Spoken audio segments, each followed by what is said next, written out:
বন্ধুরা আসসালামু আলাইকুম। মেসি ডিমারিয়ার বিকল্প নিয়ে সাম্প্রতিক এক সাক্ষাৎকারে একই বলল আর্জেন্টাইন বস লিওনেল স্কেলোনি। বিস্তারিত জানুন পুরো ভিডিওতে।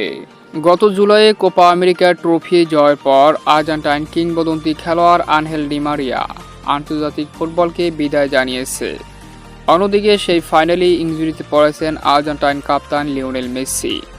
তাই অক্টোবরে মেসি ডিমারিয়াকে ছাড়াই মাঠে নামতে হয়েছিল বিশ্ব চ্যাম্পিয়ন টিম আর্জেন্টিনাকে, যেখানে দু ম্যাচের একটিতে জয় এবং আরেকটিতে হার সঙ্গী হয়েছে আলবিসেলেস্তাদের।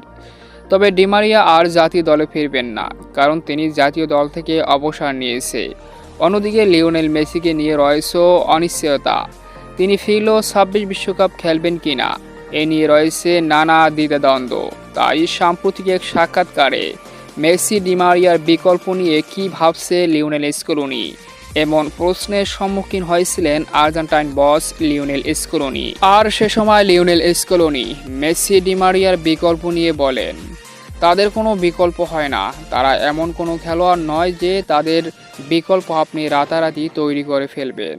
ফিদে তথা ডিমারিয়া তার জায়গায় বিকল্প তৈরি করার আমরা চেষ্টা করব না, কারণ এটা আমাদের জন্য ভুল হবে।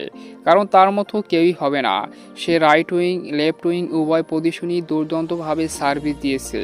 সে আমাদের জন্য একজন কিংবদন্তি। তবে আমরা তার মতো না পেলেও এমন কোনো খেলোয়াড় খোঁজার চেষ্টা করব। অন্যদিকে জাতীয় দলে দু ম্যাচ মিস করেছে আর্জেন্টাইন কাপ্তান লিওনেল মেসি। তিনি এখন মাঠে ফিরেছেন। তবে জাতীয় দলে অক্টোবরের উইন্ডো থেকে মেসির ফেরার সম্ভাবনা রয়েছে, এমনটাই জানিয়েছেন আর্জেন্টাইন বস লিওনেল স্কেলোনি। তবে তিনি ২৬ বিশ্বকাপ খেলবেন কিনা এটা তার উপরই নির্ভর করে। এভাবেই দু মহাতারকাকে নিয়ে বললেন আর্জেন্টাইন কাপ্তান লিওনেল স্কেলোনি।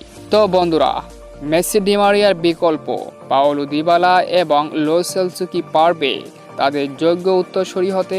অবশ্যই কমেন্ট করে আপনার মতামত জানিয়ে দিন আমাদের কমেন্ট বক্সে।